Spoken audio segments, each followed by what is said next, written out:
मेरे से पहले जो धम्म प्रचारक थे किशोर बौद्ध जी, उन्होंने बहुत अच्छी तरह से हमें समझाया। लेकिन ना जाने भारत के लोगों की कुछ साइकोलॉजी ही ऐसी है, वो सुनते हैं मगर अमल नहीं करते। तो ये हमारी एक दुर्भाग्य की बात है। खैर हम बौद्ध भाग्य को तो नहीं मानते, लेकिन ये हमारे लिए दुःख की बात है। अ, क्योंकि आप में बहुत सारे लोग शायद बौद्ध धर्म के बारे में मेरे से ज़्यादा जानते होंगे, लेकिन मैं आपको थोड़ा-सा भारत से बाहर ले जाऊँगा, क्योंकि जो दूसरे लोग हैं, वो हमारे साक्य मुनि गौतम बुद्ध के बारे में क्या देखते हैं, क्या सोचते हैं, कैसे उनको लेते हैं, वो मैं आपको थोड़ा-सा उसके बारे में बताऊँगा। डॉक्टर इकबाल का एक शेर है, वो शेर तो बहुत लंबा है, ऐसे शुरू होता है कि कौम ने पैगामे गौतम की जरा परवाह न की, कदर पहचानी न अपने गौहरे जकदाना की। कि जो गौतम बुद्ध पैगाम लेकर आए थे, भारत के लोगों ने उसकी कदर नहीं की और अपने हीरे को कदर पहचानी न अपने गौहरे जकदाना की, कि अपने एक अनमोल हीरे की कीमत उन्होंने नहीं समझी। शेर तो बहुत लंबा है, लेकिन आखिर में वो जाकर कहते हैं कि आह शूद्र के लिए हिंदुस्तान गमखाना है, दर्दे इंसाफी से इस बस्ती का दिल बेगाना है। ये तो समझ गए हम, इसमें कोई उर्दू का या फारसी का लफ्ज़ नहीं है।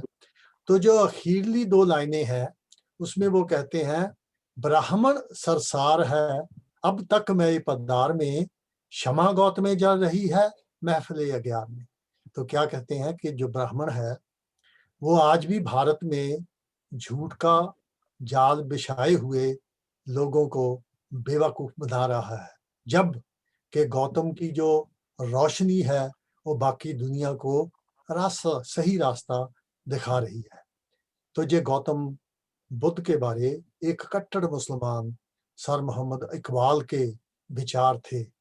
तो मैं ये जो बातें हैं उससे सहमत हूँ, क्योंकि हम यूके में देखें तो ये हमारा जो यूनाइटेड किंगडम है, ये 4 कंट्रियों को मिला के मिला था। एक तो इंग्लैंड, दूसरा वेल्स, तीसरा स्कॉटलैंड और चौथा आयरलैंड। 4 देशों को मिला के ये यूनाइटेड किंगडम बना था। तो हमारा जो यूनाइटेड किंगडम है वो सेक्युलर है। आई एम श्योर कि आप में सभी मेरे भाई वेल मेजॉरिटी समझते होंगे कि सेक्युलर का क्या मतलब है।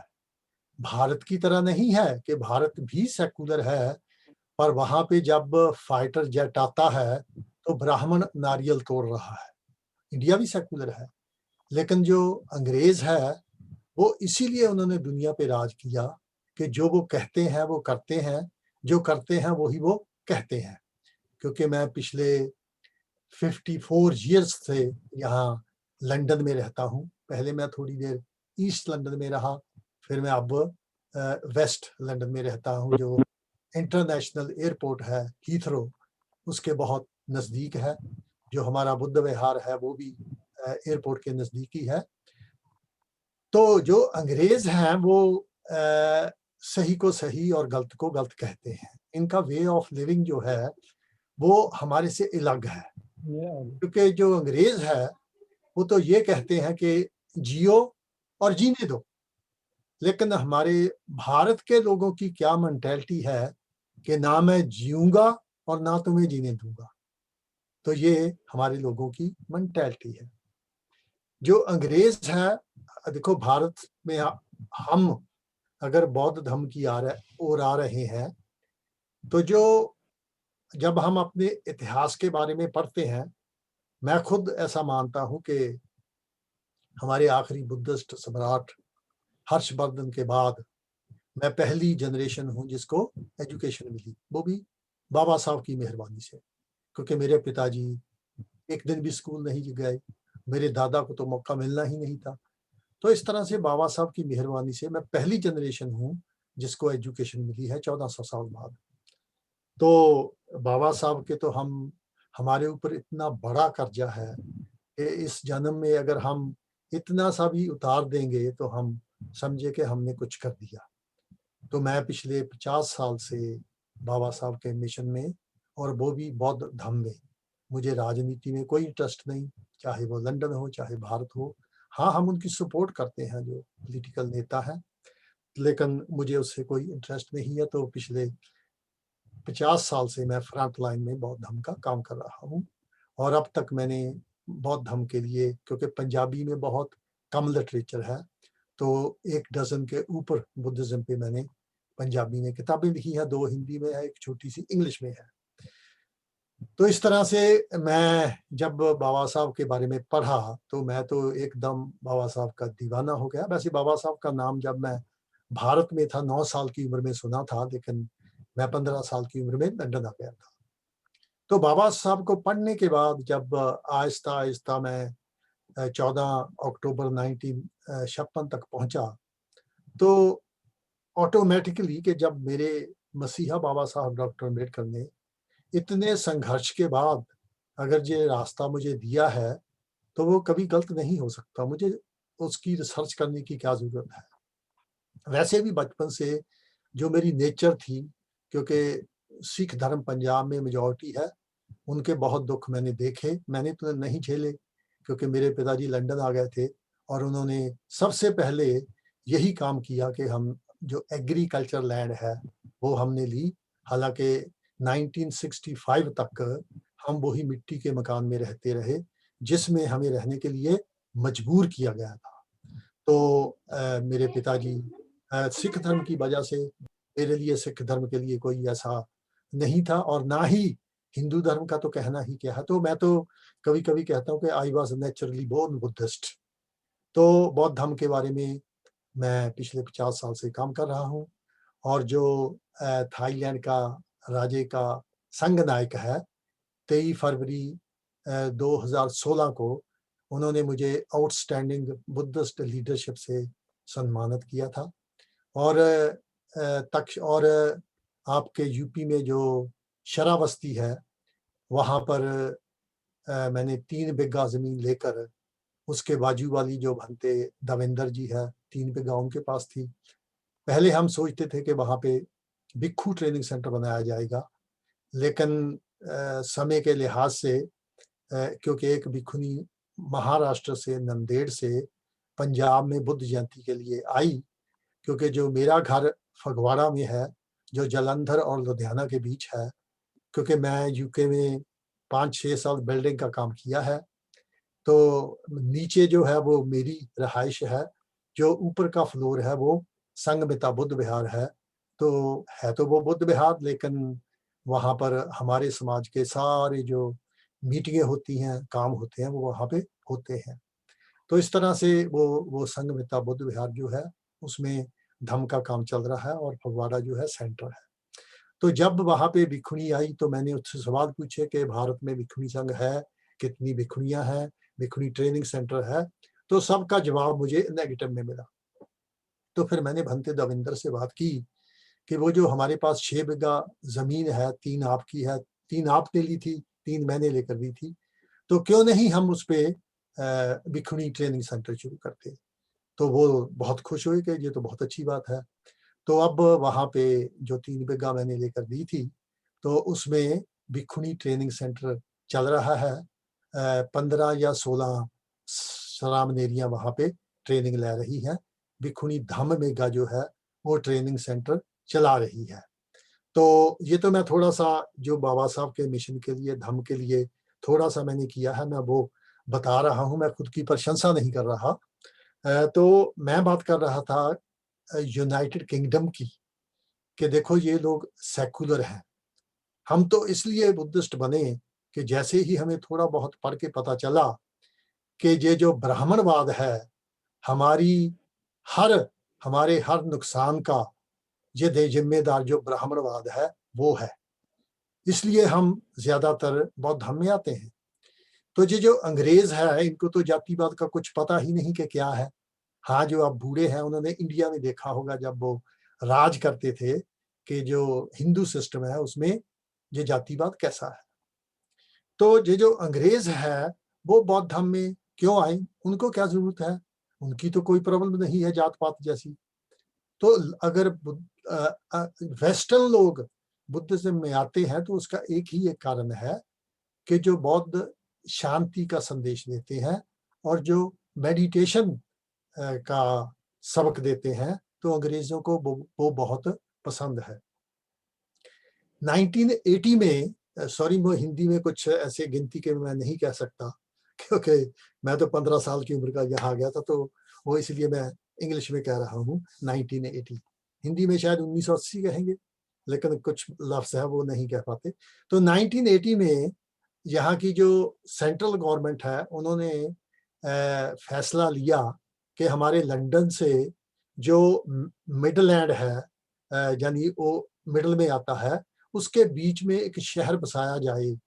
और क्योंकि पॉपुलेशन भी बढ़ रही है, तो उन्होंने जो वो आर्किटेक्ट था जिसको वो नक्शा बनाने के लिए कहा, तो अंग्रेज बहुत लिबरल माइंडेड है, ये यही नहीं कहेंगे कि हमारा विचार ही थोपना है।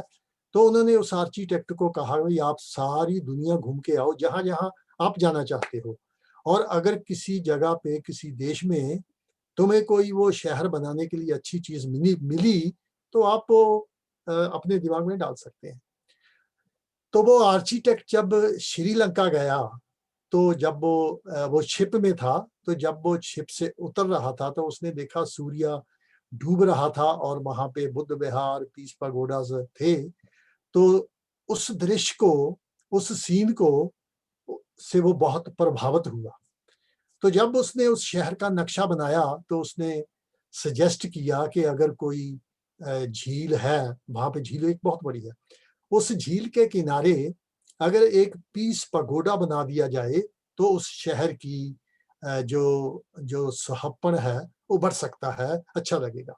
अब वो आर्किटेक्ट है वो तो मानेंगे, और अंग्रेज ऐसा नहीं है कि हम तो क्रिश्चियन हैं, ये हम बुद्ध का क्यों करें। आपको जानकर हैरानी होगी कि जो वहाँ की लोकल गवर्नमेंट थी, जैसे आपकी आगरा की म्यूनिसिपल कमेटी है, दिल्ली की है, तो वहाँ पे हम उसको काउंसिल कहते हैं। तो जो वहाँ की काउंसिल थी, उन्होंने 26 एकड़ जमीन देकर कहा कि इसमें पीस पगोडा बनेगा। मैंने जो 26 एकड़ इसलिए कहा कि अगर आप वर्ल्ड मैप देखोगे तो जो हमारा यूनाइटेड किंगडम है वो मक्खी से थोड़ा सा बड़ा होगा। तो अंदाजा लगाओ कि इतने छोटे देश में 26 एकड़ जमीन की क्या महत्ता है, कितनी बड़ी है वो। तो वहां फिर उन्होंने, क्योंकि पीस पगोडा बनाने के लिए जो हमारे जापान के बुद्धिस्ट हैं वो बहुत एक्सपर्ट है, तो उन्होंने जो सारी रिस्पॉन्सिबिलिटी थी वो जापान के भिक्षुओं को दी और वो बना। हमारे जो लोग थे, अब उस शहर का नाम मिल्टन कीन रखा गया है। हमारे लंदन से कोई 60 मील दूर है, तो वो मिडलैंड और लंदन के बीच में आ जाता है। तो जब उसका उद्घाटन हुआ, वहां पे जो कोका कोला की फैक्ट्री थी, जो ड्रिंक हम पीते हैं, तो कोका कोला जी की जो फैक्ट्री थी उसमें एक मुसलमान मैनेजर था। वो मुसलमान होते हुए भी उसने एक छोटी लॉरी, जिसको मेरे ख्याल में भारत में छोटा हाथी कहते हैं, तो वो कोका कोला की उसने भर के भेजी कि लोगों को मुफ्त पिलाओ।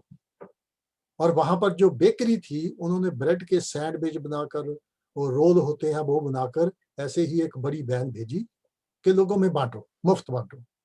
तो अंग्रेजों के दिल में इतनी श्रद्धा गौतम बुद्ध के बारे में है क्योंकि वो शांति के दूत थे। तो ये एक जगह का है। दूसरा, अब हम लंदन में आते हैं, यहाँ पे मैं रहता हूँ। आपने रिवर थेम्स सुना होगा, जो लंदन के बीच में से गुजरता है, रिवर थेम्स। तो लंदन में जो सबसे बड़ी पार्क है और सबसे पुरानी पार्क है, जो रिवर थेम्स के किनारे पे है, तो वहाँ की जो लोकल काउंसिल थी उस वक्त, उसका नाम ग्रेटर लंदन काउंसिल था। तो उन्होंने सोचा कि हम गौतम बुद्ध को सत्कार करना चाहते हैं, तो एक उनके याद में पीस पगोडा बनाना चाहते हैं। तो हीथ्रो एयरपोर्ट के नजदीक उन्होंने एक पार्क चुनी, लेकिन इस वजह से कि वहां पर एरोप्लेन बहुत आते हैं और जो पगोडा की ऊंचाई है वो कुछ, क्योंकि एयरपोर्ट के नजदीक है, तो वहां पर उन्होंने कहा कि यहाँ नहीं बनेगा। तो फिर उन्होंने ये जो बैटरसी पार्क लंदन में सबसे बड़ी और सबसे पुरानी, उसमें उन्होंने पीस पगोडा बनाने का ऐलान किया और जिसका खर्चा, सारे का सारा खर्चा वो जो ग्रेटर लंदन काउंसिल है वो करेगी। तो रिवर के किनारे 70 फुट ऊंचा भगवान बुद्ध का लंदन में पीस पगोडा बनाया गया और हर दिशा में अलग भगवान बुद्ध की जो प्रतिमा है वो बनाई गई, क्योंकि वो रिवर के किनारे है। तो रिवर को क्रॉस करके दूसरी तरफ जो सड़क है, जब हम कार में जाते हैं तो देखेंगे तो जो सारनाथ का स्टैचू है बाबा साहब, तो वो पोज वहां पे बना हुआ है। एक तरफ जन्म का है और दूसरी तरफ महापरिनिर्वाण का है। तो इस तरह से एक तरफ वो सारनाथ का है संदेश देते हुए। तो वहां पर ऐसा भी उन्होंने कि देखो हमारा लंदन कितना महंगा है, उन्होंने उस पार्क में एक छोटा सा मकान बनाया केयर टेकर के लिए, जो पीस पगोडा की केयर करेगा, वो जापान का एक भिक्षु है वो करता है। तो ये दो इतने बड़े इंस्टीट्यूट अंग्रेजों ने जहां लंदन पे अपने खर्चे से बनाए हैं, लेकिन वो जो डॉक्टर इकबाल के आखिरी है कि क्षमा गौत में जल रही है महफिले अग्यार में, यानी लंदन जैसे जैसे जो दुनिया का आईना है, वहां पर भी उन्होंने हमारे, मैं तो हमारे कहता हूँ, वो मेरे बुजुर्ग थे जो सखी गौतम बुद्ध थे, तो उनको बाहरले देशों में भी कैसे सत्कार किया जा रहा। हमारे नजदीक इटली है, आपने अच्छी तरह सुना होगा। मुझे वहां बाबा साहब के जन्मदिन के लिए चीफ गेस्ट बुलाया गया, मैं वहां गया। तो मेरी बुआ की बेटी वहां रहती है, उनके घर में मैं एक हफ्ता ठहरना था। तो उसका बेटा मेरा भांजा लगा, तो मैंने उसको कहा भाई गूगल पे जाकर लिखो बुद्धिज्म इन इटली, तो आप हैरान हो जाओगे, इंडियनों की एक भी नहीं। तो वहां पर इटालियन लोगों की 45 कहेंगे ना, 45 ऑर्गेनाइजेशंस जो है वो बुद्धिस्ट ऑर्गेनाइजेशन है इटली में, जो कि जहाँ पे रोम है, यहाँ पे इटली का क्रिश्चियनिटी का इटली में सेंटर है, वहां पर 45 ऑर्गेनाइजेशंस बुद्धिज्म पे बनी हुई हैं। तो ये जो बौद्ध की बात है वो दूसरे देश मानते हैं। कुछ लोग तो इस तरह से प्रोडिक्ट कर रहे हैं, क्योंकि मैं भी ऑस्ट्रेलिया गया था, अमेरिका में 2-3 बार जा चुका हूँ। बाबा साहब का स्टैचू का हमने जो लगाया कोलंबिया यूनिवर्सिटी में उसका उद्घाटन करने के लिए, और दूसरी बार जब बामन मेशराम ने, जब बाबा साहब को डिग्री मिली थी वहां से 100 साल हुआ, तो उस प्रोग्राम में भी मैं अमेरिका में शामिल हुआ था। तो इस तरह से अमेरिका में या ऑस्ट्रेलिया में जो वहां के विद्वान है वो प्रेडिक्ट कर रहे हैं, भविष्यवाणी कर रहे हैं कि अगले 15-20 साल में जो ऑस्ट्रेलिया है वो मेजॉरिटी बौद्ध धर्म वहां पे होगा। अब दूसरा बिगेस्ट है, लेकिन 20-25 साल ऑस्ट्रेलिया में बुद्धिज्म सबसे बड़ा धर्म होगा। तो अमेरिका में भी ऐसी ही बात है कि वहां पे जो अंग्रेज है, खास करके अगर आप देखेंगे गूगल पे, जितने भी उनके सुपरस्टार है, मोस्ट ऑफ देम, मैं सारे नहीं कह रहा, most of them are Buddhist. तो अगर हमारे लोगों ने कौम ने पैगामे गौतम की परवाह नहीं की, तो जो दूसरे लोग हैं वो हमारे हीरे को पहचान रहे हैं और उनके बताए हुए रास्ते पे चल रहे हैं। जब भी हम किसी अंग्रेज से बात करते हैं, धर्म की बात आ जाती है, तो वो हमसे पूछेंगे कि आप कौन से धर्म के हैं, क्योंकि ज्यादातर यूके में हिंदू है। तो जब हम कहेंगे कि नहीं हम हिंदू नहीं, हम बुद्धिस्ट हैं, तो सबसे पहले उनके दिमाग से एक ही लफ्ज निकलेगा, oh it is very peaceful religion. तो क्या कहेंगे कि oh it is very peaceful religion. तो ये जो वेस्टर्न वर्ल्ड है उनका बुद्धिज्म के बारे में विचार है, जैसे कि क्योंकि अगर भारत में बौद्ध धर्म नहीं आएगा तो आज जो हालात है, हम तो टीवी पे देखते हैं, लेकिन आप उसमें से जूझ रहे हो, क्योंकि जो सबसे क्रूल सिस्टम जो इंडिया में वर्ल्ड में है, मैं ये कहूँगा सबसे क्रूल सिस्टम या सबसे क्रूल लिविंग बीइंग जिसमें जानवर भी आ जाते हैं, पंछी भी आ जाते हैं, अगर सबसे क्रूर कोई है तो वो ब्राह्मण है। वो किसी पे तरस नहीं करता, किसी पे दया उसको नहीं आती, क्योंकि उसके जो धार्मिक ग्रंथ हैं वो ही उसको ऐसा सिखाते हैं। आप जानते हैं, टोल गंबार शूद्र पशु नारी पांचों तारण के अधिकारी, यानी जिसके पेट में 9 महीने रहा, औरत को भी नहीं बख्शा कि ये भी पीटने के काबिल है। तो फिर उनकी जो साइकोलॉजी है, जो उनका दिमाग है, वो कैसा बनेगा अंदाजा लगाना मुश्किल नहीं है। तो हमें फिर से, जैसे मेरे से पहले मेरे भाई साहब ने कहा, हमें हर कोशिश करनी चाहिए कि हमें भारत को फिर से बौद्धमय देश बनाना है।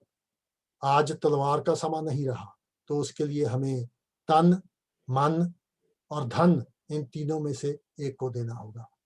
वरना बातें करना तो बहुत आसान है। मैं आपको अभी मशवरा दे देता हूँ कि 500 एकड़ हम जमीन खरीदेंगे, उसमें इतना बड़ा बुद्ध विहार बनाएंगे, उसमें इतना बड़ा ये करेंगे। अरे भाई, लेकिन होगा कैसे, वो कोई नहीं बताएगा। तो हमें हर कोशिश चाहिए कि भारत को हमें फिर से बुद्धमय देश बनाना है। हम जानते हैं कि जब हमारा राज रहा, कुछ हमारे जो स्पीकर कह देते हैं 5000 साल हम गुलाम रहे, 7000 साल गुलाम रहे। अरे आप इतने निखट्टू हैं, इतने डरपोक हैं कि 5000 साल गुलाम रहे और आपने गुलामी को तोड़ा ही नहीं। नहीं, मैं नहीं मानता। जो चंद्रगुप्त मौर्य से लेकर हर्षवर्धन तक 1000 साल बन जाता है, हम किसके गुलाम थे? वो तो हमारा राज था। और for your kind information, Punjab में तो 880 तक बुद्धिस्ट राजा रहा। अगर 880 ईस्वी तक रहा, वो चुटकी बजाने से तो धम खत्म नहीं हो गया। कम से कम 5-6 पीढ़ियां मैंने अपने बेटे को बताया, वो अपने बेटे को बताएगा, वो अपने बेटे को बताएगा। तो इस तरह से बौद्ध धर्म भारत में कितनी देर तक चलता रहा। तो हम किसके गुलाम थे? तो इस सेंटेंस को हमें बदलना चाहिए कि 1300-1400 साल हर्षवर्धन 647 में पूरे हुए। तो अब का हिसाब किताब लगा लो कितना बनता है, 1300-1400 साल बनता है। हम ये कह सकते हैं कि 1300 साल हमें गुलाम रखा, क्योंकि अंग्रेजों ने आकर हमें काफी फ्रीडम दी। उन्होंने हमें इंसानों की लाइन में खड़े किया। अंग्रेजों की मेहरबानी से बाबा साहब पढ़े और बाबा साहब ने फिर हमें इंसानों की लाइन में खड़ा किया। तो हमें हर कोशिश में भारत को बौद्धमय देश बनाना है। जब हमने राज किया तो 18 यूनिवर्सिटियां भारत में थी 2000 साल पहले, जो कि हमारे ऑक्सफोर्ड यूनिवर्सिटी या कैम्ब्रिज है, ये 18वीं 17वीं सदी में बने हैं। हमारी तक्षशिला कब थी? बुद्ध के समय की थी। और नालंदा जो थी वो पहली दुनिया की यूनिवर्सिटी थी, यहाँ स्टूडेंट रह के पढ़ाई कर सकते थे। और ये हमारे इंग्लैंड वाले तो शायद उस समय स्कूल भी नहीं जानते होंगे कि क्या स्कूल होता है। और हमारी 18 यूनिवर्सिटियां थी। और क्या किया ब्राह्मण ने? उसको तबाह करके, बर्बाद करके गुरुकुल बनाए, जिस गुरुकुल में ब्राह्मण को ही शिक्षा दी जाती थी। अगर एकलव्य गया तो उसका क्या हाल हुआ हम पढ़ते हैं। तो इस तरह से हमें फिर से भारत को बौद्धमय देश बनाना है। वो मैं ही नहीं कहता, आपने रविंद्रनाथ टैगोर का नाम सुना है? तो उन्होंने क्या कहा? इंग्लिश में उन्होंने, उनकी जो कविता है, bring back golden days of the Buddha, कि वो सुनहरी समय को, बुद्ध के सुनहरी समय को वापस लेकर आओ। वो भी कहते हैं, मैं नहीं कहता, हमारे बाबा साहब नहीं कहते। तो सारे जो समझदार लोग हैं, जिनके पास थोड़ी बहुत बुद्धि है, वो भी यही चाहते हैं कि भारत में फिर से जो बौद्ध धर्म है वो आए। उसके बारे में देखो, इतने बड़े साइंटिस्ट हैं, उन्होंने क्या कहा? एल्बर्ट आइंस्टाइन, आपने सुना होगा, दुनिया के बहुत बड़े जर्मन के साइंटिस्ट हुए हैं, और उनका जन्म ईसाई धर्म में हुआ। लेकिन इसके बावजूद भी वो क्या कह रहे हैं बौद्ध धर्म के बारे में? If there is any religion that would cope with modern scientific needs, it will be Buddhism. कि अगर कोई धर्म साइंस की बातों का जवाब दे सकता है तो वो बुद्धिज्म ही दे सकता है। और दुनिया में अगर साइंस के से टक्कर लेकर कोई धर्म रहेगा तो वो बौद्ध धर्म रहेगा, क्योंकि साइंस के सामने ये जितने बाकी धर्म हैं वो टिकने वाले नहीं है। क्योंकि जो बुद्ध ने कहा है उसने हमें सोचने की शक्ति दी है, लेकिन यहाँ तो जो धर्म चलाने वाले हैं वो कहते हैं मैं खुदा का आखिरी पैगंबर हूँ, ताकि कोई और दावा ना कर दे। या फिर ये कहते हैं कि मैं खुदा का, मैं भगवान का, मैं गॉड का बेटा हूँ, आपको ये मानना पड़ेगा। और भारत में तो ऐसे महापुरुष पैदा हुए, वो कहते हैं कि मैं भगवानों का भगवान हूँ, लेकिन बुद्ध ने अपने लिए कोई ऐसा क्लेम नहीं किया। वो तो कहते हैं तुम अपनी बुद्धि से सोचो कि क्या सही है क्या गलत है, अगर सही लगता है तो मानो, अगर सही नहीं लगता तो बिल्कुल ना मानो। क्या किसी धर्म संचालक ने ये आजादी दी है? वो सिर्फ और सिर्फ भगवान बुद्ध ने दी है।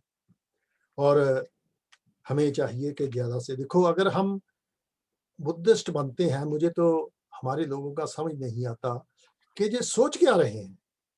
जो 8वीं फेल है या मैट्रिक तक गया नहीं, क्योंकि मैं पंजाब से हूँ ज्यादा वहां तक, तो वो कहते हैं अभी हम पढ़ रहे हैं बाबा साहब को, अभी हम सोच रहे हैं। अरे भाई, दूसरी जात का जो शूद्र है वो तुम्हें पास बैठने नहीं देता, तुम्हें घर के अंदर नहीं आने देता। और अगर आप बुद्धिस्ट बनोगे तो भारत में ही, दूसरी स्टेटों के नहीं, जो मेजॉरिटी 26 बुद्धिस्ट कंट्री है, आप उनके भाईवाल बनते हो। अभी कुछ देर पहले मैंने क्या कहा कि थाईलैंड के राजे के गुरु ने, जो उनके संघ राज का संघ नायक है, उन्होंने मुझे बैंकॉक में बुला के आउटस्टैंडिंग बुद्धिस्ट लीडरशिप से सम्मानित किया। अगर हम इसी कीचड़ में रहते हैं, इसी गंदगी हिंदुइज्म में रहते हैं, तो क्या वो तो सम्मानित तो क्या करना, वो तो हमें अपने धर्म स्थान में आने भी नहीं देंगे। मैं 15 साल का यहाँ आया था, मैंने बचपन में देखा है, क्योंकि मेरे पिताजी तो यहाँ आए थे, उस वक्त इलेक्ट्रॉनिक चीजें तो होती नहीं थी, वो क्या भेजेंगे कपड़े। तो मैं स्कूल को यहाँ से भेजे हुए मेरे पिताजी के खास दिन पे, हर रोज नहीं, तो यहाँ के कपड़े पहन के जाता था। तो जब हमारे सिखों का प्रोग्राम होता था हमारे गांव में जाटों का, तो मैं इंग्लैंड के कपड़े पहन के जाता था। तो फिर मेरे साथ जो पढ़ते थे वो मुझे अंदर ले जाते थे, लेकिन हमारी बहनें, हमारे भाई, जहां पर उनके जूते उतारे हुए थे, वो वहां बैठे होते। तो अब भी हमारे पंजाब के जो चमार हैं वो ये कह रहे हैं हम स्टडी कर रहे हैं, और खुद वो 8वीं फेल होगा या 10वीं फेल होगा। अरे भाई, इसमें विचार करने की क्या जरूरत है? क्या गुलामी से तुम्हें प्यार हो गया है? तुम गुलामी को, बेइज्जती को इज्जत समझने लगे हैं? तो वो अभी विचार कर रहे हैं। अगर बौद्ध बनेंगे तो 26 देशों में हमारा भाईवाल बनेगा। ये हमारे लोगों को गंभीरता से सोचना चाहिए कि हमें कुछ भी देर नहीं लगाना चाहिए। और सबसे बड़ी बात जो है कि बुद्धिज्म जो है वो हमारे बुजुर्गों का धर्म है। जो ईसाई इंग्लैंड से आके वहां अपना क्रिश्चियनिटी सिखा रहे थे, बौद्ध तो भारत की भूमि से ही हुए थे, वो तो हमारे ही बुजुर्ग थे। आज अगर हम हिस्ट्री पढ़ते हैं, जो लोग कहते हैं कि भगवान बुद्ध क्षत्रिय थे, मैंने अपनी किताब में पंजाबी की, मैं बौद्ध क्यों हूं, उसमें मैंने लिखा है कि बौद्ध क्षत्रिय नहीं थे, बौद्ध तो नागवंशी थे, बौद्ध तो मूल निवासी थे। और फिर कह देते हैं बड़े नखरे से बौद्ध हिंदू थे। तो मैं उनको कह दूं, अच्छा आप ये मानोगे कि मैं कह दूं कि भगवान बुद्ध के पास लैपटॉप था? कहते नहीं, वो तो 20वीं सदी में बना है। तो जब हिंदू धर्म उस वक्त था ही नहीं, तो भगवान बुद्ध हिंदू कैसे हो गए?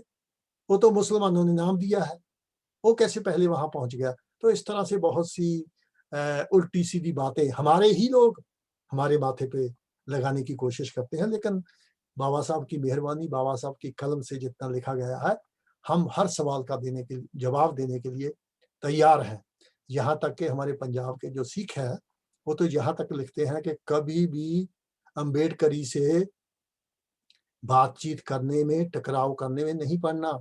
ये लोग तो किताब के कीड़े हैं, इनके पास आपकी हर बात का जवाब है। और हमें ये सुनकर बहुत नाज होता है कि भाई ये हमारे बारे में, ये इनकी सोचनी बन गई है, जबकि हमारे दादा को वो अपने घर अंदर नहीं आने देते थे। ये बौद्ध धर्म में आकर क्या हमारा जो साइकोलॉजी दिमाग बढ़ेगा, मैं उसकी 2 एग्जांपल देगा। पहली तो ये जो हमारा फैमिली डॉक्टर था वो बर्मा से था, तो वो कठिना का प्रोग्राम कर रहे थे, कठिना चीवरदान। तो उसने मुझे कहा कि मिस्टर दत्ती आना, तो मैं अपने परिवार, जो हमारे 3-4 और भाई साहब थे, उनको मैं लेकर गया। तो जब हम सभी नीचे बैठे थे, तो भिक्षु संघ कुर्सियों पे बैठे थे, तो मेरे साथ उस डॉक्टर की सगी भतीजी, वो भी डॉक्टर थी, तो वो बैठी थी। तो अब त्रिशण, पंचशील, बुद्ध वंदना, संघ वंदना, वो मैं सभी कह रहा था। तो जब सभी उठ के खड़े हुए, तो वो डॉक्टर मुझे कहने लगी, mister Bobby, you can speak our language. तो मैंने उसको कहा, एक्सक्यूज मी, आपने क्या कहा? कहती, आप वो जो हम प्रे कर रहे थे, हमारी लैंग्वेज में सब कुछ कह रहे थे, क्योंकि जो उनके हमारे इंडियन क्लाइंट हैं, पेशेंट हैं, उनको तो बुद्धिज्म का कुछ पता ही नहीं। तो फिर मैंने उसको कहा, excuse me, this is not your language, this is our language, this is my language, this is Pali language, we gave it to Burma, not you gave it to us. तो वो कहती, ओह, आई डिडंट नो दैट, कि मुझे पता नहीं था। तो देखो कितने गर्व से मैंने उसको कहा कि जो तुम्हारी नहीं, ये हमारी लैंग्वेज है, हमने आपको दी है, आपने हमें नहीं दी। तो हमारा कितना सम्मान बढ़ जाता है।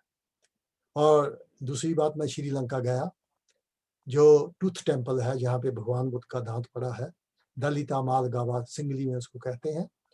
तो मैं अकेला था, 1-2 अंग्रेज वो भी मेरी तरह घूम रहे थे। तो वहां पर एक कोने में स्टैच्यू पड़ा था भगवान बुद्ध का, आशीर्वाद का देते हुए। तो बहुत मुझे अच्छा लगा। तो मैंने अंग्रेज को कैमरा दिया और मैंने कहा, प्लीज मेरी 1-2 फोटो ले लो। वो फोटो अभी नहीं ली उसने, लेकिन एक भिक्षु भागा भागा आया, तो मुझे कहता, excuse me, you can't take the photo here, क्योंकि मेरे दिमाग में ये फतूर था ना कि बुद्ध तो मेरे हैं। तो मैंने उसको कहा, एक्सक्यूज मी, ये मेरा बुजुर्ग है, हमने आपको दिया है, अब तुम मुझे कहते हो कि मैं अपने बुजुर्ग के साथ फोटो नहीं खिंचवा सकता। तो मेरे इसी डायलॉग से, वो यंग भिक्षु था, इसी डायलॉग से वो थोड़ा सा कहता, सॉरी सॉरी सर, आप फोटो ले सकते हैं। हालांकि वहां अलाउड नहीं था, क्योंकि मेरे दिमाग में था कि ये मेरा पिता है, मेरा बुजुर्ग है। अरे भाई, तू कौन होता है मुझे मेरे बुजुर्ग के साथ फोटो लेने के लिए रोकने वाला? तो इस तरह से हमारे पंजाब से बनते चंद्र बोधी है, जो हमने तक्षशिला वहां पे बनाई है। मेरे ख्याल में नॉर्थ इंडिया में अब तक सबसे जो बढ़िया सीमा है वो है।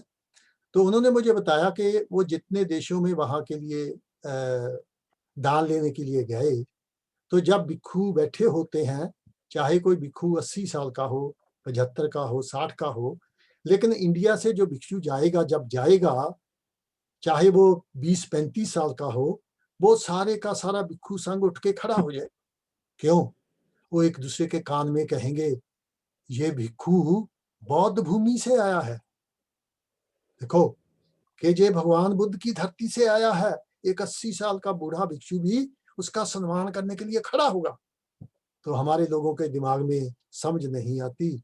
और ये जो हमारे पंजाब में जाट, जट, हरियाणा में जाट, और आपके वहाँ ये यादव है, क्या है, उनके जूते खाने का इनको शौक है, लेकिन इतनी शान, इतनी हिम्मत इनको नहीं चाहिए। तो मैं तो यही कहूंगा, ये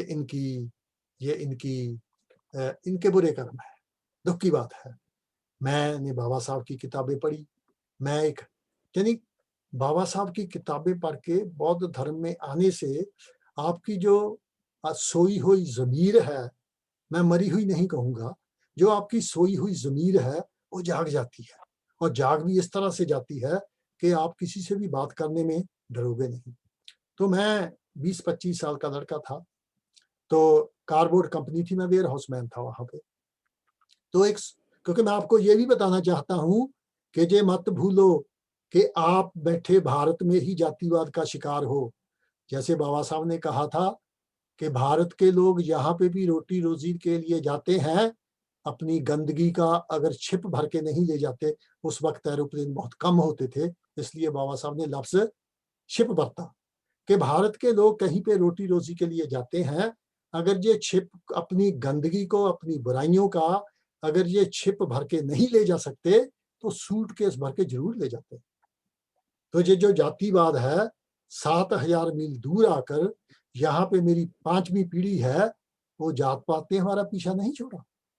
तो जब वो सुपरवाइजर की जॉब निकली, तो मैं तो अपने आप को यंग समझता था, मेरे से बहुत देर के काम कर रहे थे।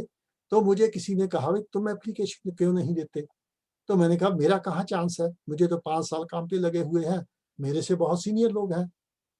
तो उसने मुझे कहा, इंग्लिशमैन था, कि "you never know your luck." तो मैंने कहा, "ठीक है।" मैंने एप्लीकेशन दे दी। एक दिन रहता था एप्लीकेशन देने में। 5 लोगों की इंटरव्यू हुई, तो 5 में से, क्योंकि मैं तो बाबा साहब की, उन्होंने जो सवाल पूछा, मैंने ऐसा, मेरे माइंड में कोई डर नहीं था, ये डायरेक्टर है या मैनेजर है, अरे भाई मेरी तरह इंसान है, ठीक है, मेरे से थोड़ा-सा इनका रंग ज़्यादा सफ़ेद है, गोरे हैं। तो उन्होंने 5 लोगों में से मुझे चुना कि ये सुपरवाइज़र होगा। जैसे ही उन्होंने नोट्स बोर्ड पे लगाया कि HL will take over as a supervisor of shipping department इस डेट से, तो जो हमारे पंजाब के जाट लोग थे, वो एक ग्रुप बना के जो पर्सनल मैनेजर था उसके पास गए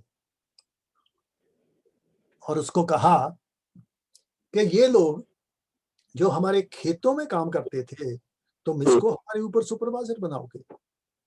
अब जो पर्सनल मैनेजर था, वो तो पज़ल हो गया कि ये क्या है? उसने मुझे बुलाया अपने ऑफ़िस में, तो कहता है कि मुझे आपसे बात करनी है। मैंने कहा बोलो। कहता है, "भई ऐसे-ऐसे लोग नीचे से आए हैं, तो ये क्या बात है?" मैंने कहा, "भई मैं आपको 15-20 मिनट में नहीं समझा सकता।" तो भगवान दास की जो किताब है ना, द स्पोक अम्बेडकर वॉल्यूम 2, तो वो मैंने उसको ले जाके दिया। मैंने कहा, "ये पढ़ना, फिर मैं आपसे बात करूँगा।" अंग्रेज़ जो है वो हमारी तरह नहीं है कि किताब को ले जाके तकिए के नीचे रख देंगे या अलमारी में रख देंगे। तो 2 दिन के बाद उसने मुझे फिर बुलाया, तो कहता है कि नाउ आई अंडरस्टैंड। तो मुझे वो पूछता है कि अब तुम्हारा क्या फैसला है? मैंने कहा, मिस्टर डिठौनी, उसका नाम डिठौनी, यहाँ सर वगैरह नहीं कहते। तो मैंने कहा, mister Dithauni, decision is yours, you select me as a supervisor, I whether you want me to continue. वो कहता, हम तो आपको चाहते हैं कि आप बनो। तो मैंने कहा, ठीक है, मैं बनूंगा। और जैसे ही मैं सुपरवाइज़र बना, जो हमारे पंजाब के जट है, वो, अगर मैं कहता था, क्योंकि वो शिपिंग डिपार्टमेंट था, फोर्कलिफ्टें थी वहाँ पे, अगर मैं कहता था इधर जाओ, तो वो उधर जाते थे। तो सिस्टमैटिकली 2 हफ्ते में मैंने एक को डिसमिस, सिस्टमैटिकली, आप ऐसा नहीं कह सकते कि जाओ, आपको सब राइटिंग में प्रूफ रखने पड़ते हैं। तो एक हफ्ते में मैंने एक को सैक कर दिया, और जो ये चाहता था कि मुझे जॉब मिलनी है, वो खुद रिज़ाइन करके चले गया। और मैंने 10 साल वहाँ पे सुपरविज़न की। जे जाट क्या, जाट का बाप क्या, कोई भी मेरे सामने खड़े नहीं होते थे, क्योंकि मैं बाबा साहब का सोल्जर था। मैं खुद की तरह बाबा साहब का सोल्जर होने की वजह से ये सब कुछ हुआ।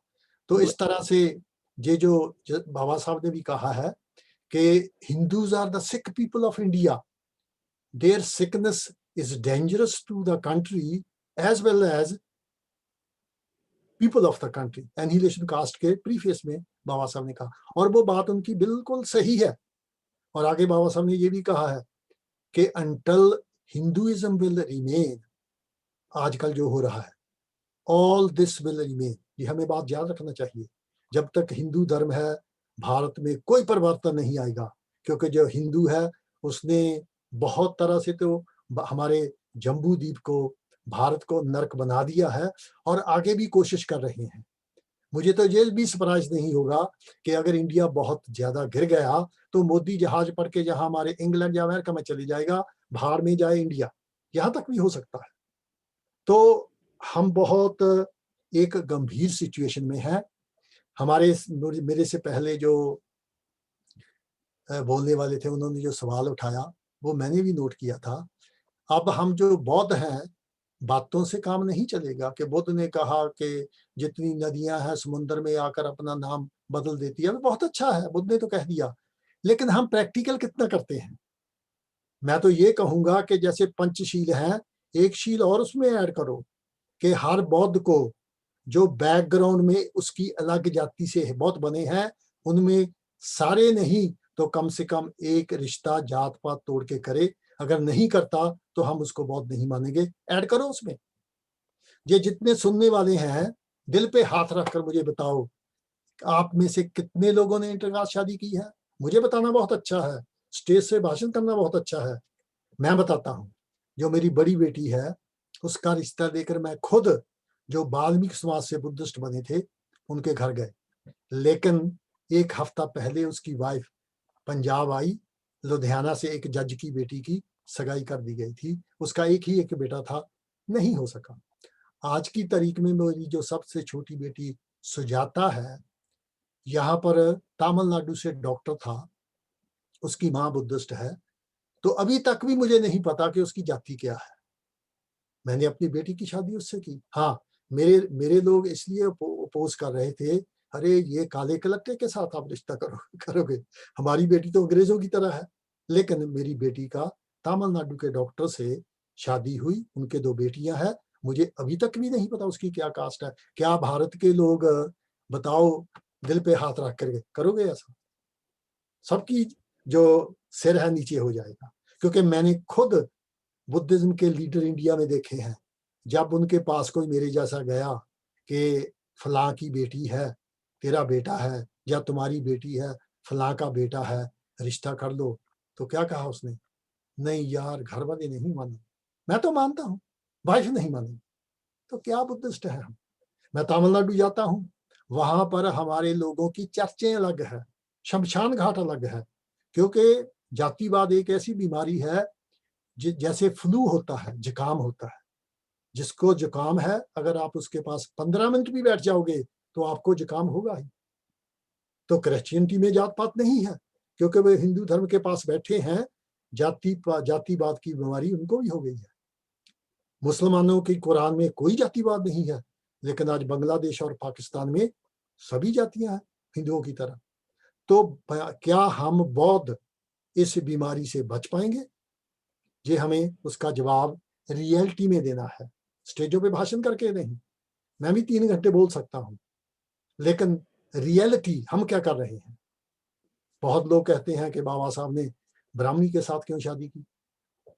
अरे भाई, अगर वो हमारी किसी लड़की से करते तो फिर यही हमारे लोग कहते, मजा तो तब था जो बाबा साहब इतने हैंकड़ वाले थे, काश ब्राह्मणी से शादी करके दिखाते।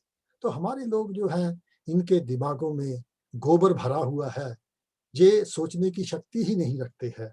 हमारे पंजाब में एक और बात क्या कहते हैं, हाँ जी, बाबा साहब जो बौद्ध बने, क्योंकि उनकी सेहत बहुत खराब रहती थी, जल्दबाजी में उन्होंने बौद्ध धर्म इख्तियार किया। तो अब मैंने 5 पेज का आर्टिकल कल रात ही खत्म किया है उनकी बात का जवाब देने के लिए। अरे भाई, बाबा साहब तो जब मैट्रिक में पास हुए, उनके जो एक टीचर थे कुलैस्कर, उन्होंने उनको बौद्ध के जीवन पे लिखी हुई किताब दी थी, जो बाबा साहब ने बार बार पढ़ी।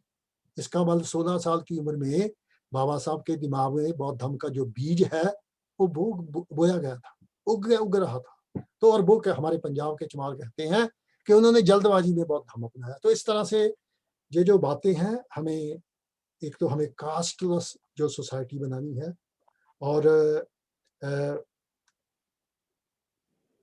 मैं एक बात कह के अपनी बात खत्म कर दूंगा कि मैं ऐसा मानता हूं कि जो बौद्ध धर्म भारत में खत्म हुआ, मैंने अपनी किताब लिखी है, जो पहली किताब पंजाबी में 150 सफ़े में आने वाली है, जम्बू द्वीप में बौद्ध धर्म किसने, कब, क्यों और कैसे खत्म किया।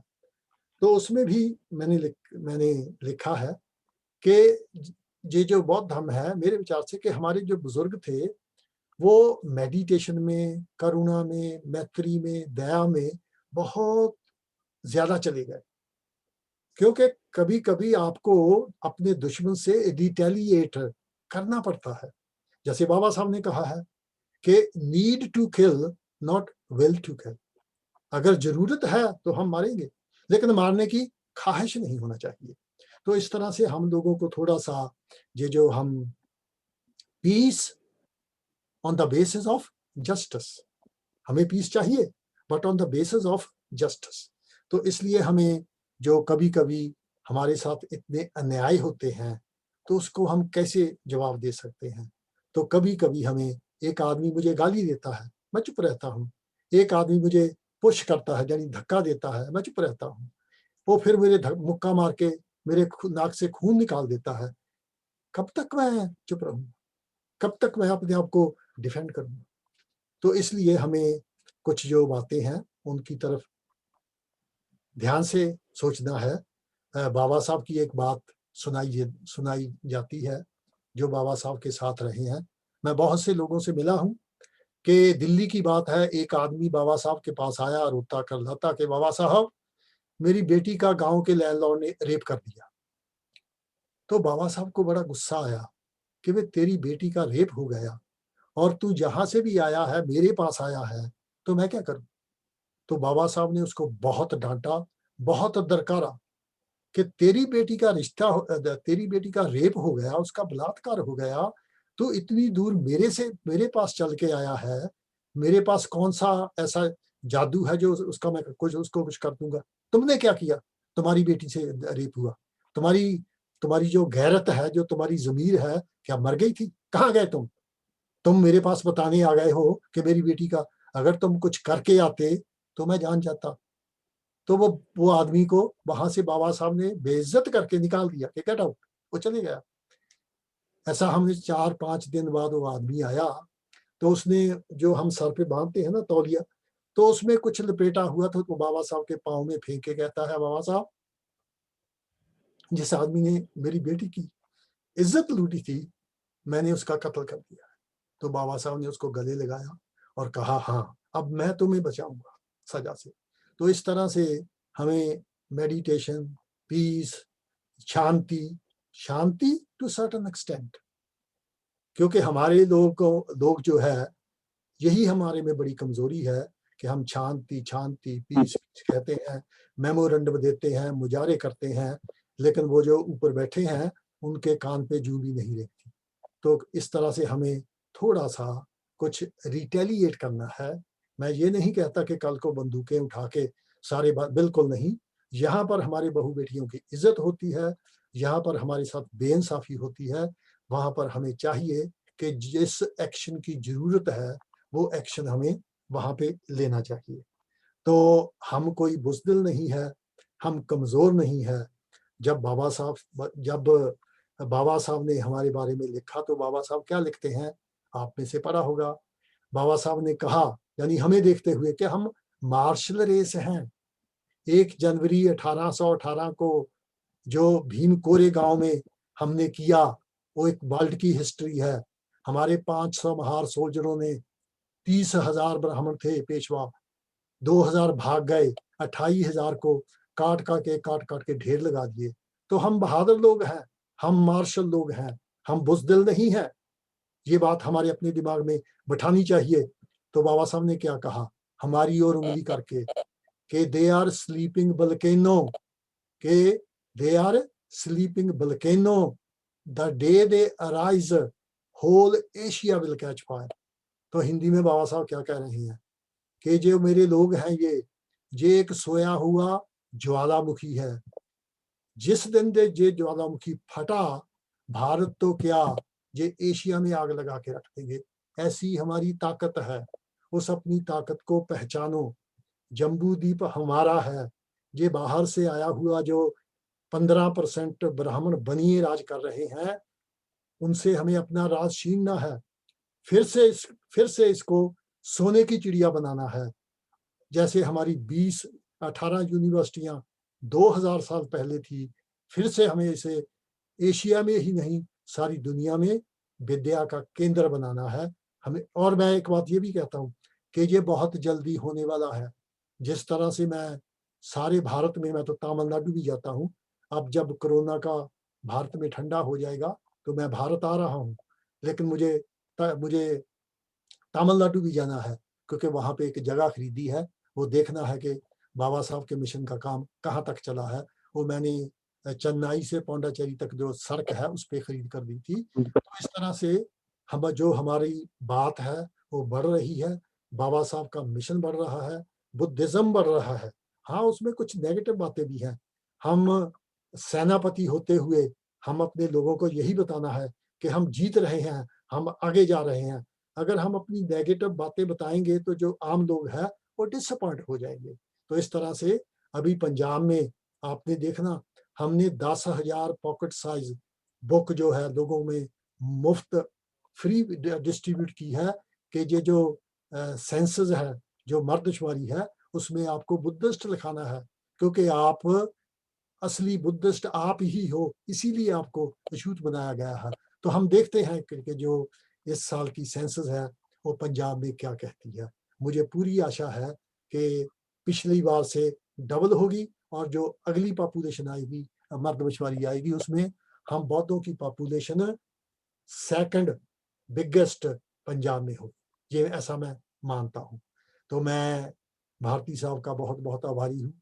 जितने मुझे सुन रहे हैं उनका बहुत आभारी हूँ। हम लंदन में आपसे 4.5 घंटे पीछे हैं, तो सुबह सुबह मैंने जल्दी से नाश्ता करके वाइफ को कहा कि मैं तो भारती साहब ने मुझे कहा है तो मैं तो जूम पे जाने वाला हूँ। तो इस तरह से मुझे नाज है कि मैं बाबा साहब का सैनिक हूँ, मैं बुद्धिस्ट हूँ। मैं तो अंग्रेजों को बड़े शान से कहता हूँ। एक बात मैं आपको बताता हूँ, मैं सेक्शन मैनेजर था, तो मैनेजरों को खुश करने के लिए वो कोर्स रखते हैं। तो एक कोर्स पे हम गए तो जो हमारा इंस्ट्रक्टर था वो हमें कहने लगा कि भाई आप सभी आपका हीरो कौन है और क्यों है, सिर्फ 2 लाइन में बताना है।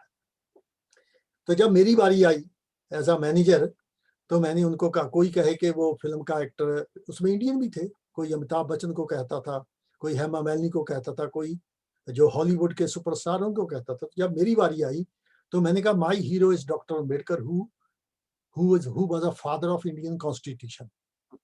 तो जब हमारी 10:30 बजे टी ब्रेक हुई तो अंग्रेज मेरे पास आ गया कि हमने तो अम्बेडकर का सुना ही नहीं। और जो हमारे लोग थे जिन्होंने अमिताभ बच्चन को कहा या हेमा मालिनी को कहा, तो वो कहते अच्छा आप अम्बेडकरवादी हो। तो मैंने कहा हाँ मैं यह भी मला हूँ। तो हमें तो इतनी हिम्मत है, हमें तो बाबा साहब पे इतना नाज है कि हमारे तो बाबा साहब कण कण में यानी कि रोम रोम में समाये हुए हैं। बाबा साहब के सिवाय, बौद्ध धर्म के सिवाय हमें और कोई बात आती ही नहीं है। मैंने अपनी रिटायरमेंट एज से 5 साल पहले 30 सितंबर 2011 को अपनी मैनेजर की पोजीशन से रिजाइन करके पहले थाईलैंड जाके 3 महीने के लिए उपसंपदा ली, 3 महीने के लिए। और मैंने ये ठान लिया कि मैं बाकी की जिंदगी बौद्ध धर्म के लिए दूंगा और मैं वो कर रहा हूँ। ये तो कोरोना की वजह से मैं नहीं आया, वरना अब तो मैं पिछले मार्च से तीसरी बार इंडिया आता। और जब मैं आता हूँ तो मैं गोवा की बीच पर जाकर और बिस्कियां या बियर नहीं पीता, एक दिन में 3-3 प्रोग्राम भी करता हूँ, एक सुबह, एक दोपहर को, एक शाम को।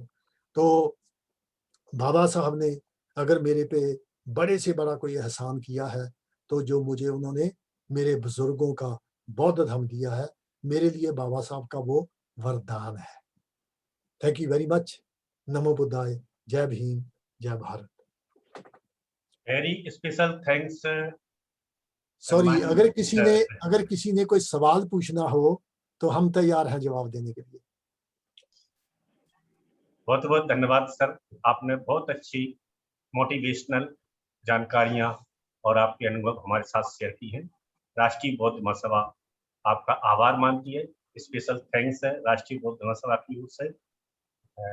समय समय पर हम विश्वास करते हैं कि हमें आपके मार्गदर्शन मिलते रहेंगे और जो विश्व मैत्री बुद्धिज्म है उसको आगे बढ़ाने में राष्ट्रीय बौद्ध महासभा आपके सहयोग से ये संदेश देगी विश्व में कि हम वैश्व मैत्री के लिए विश्व में ग्लोबल धम्मा कार्य कर रहे हैं। तो स्पेशल थैंक्स के साथ धन्यवाद।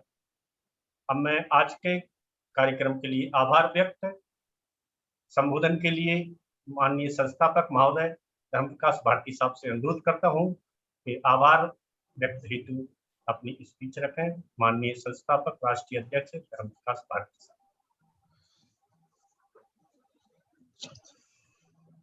उन्हें सभी महापुरुषों को नमन।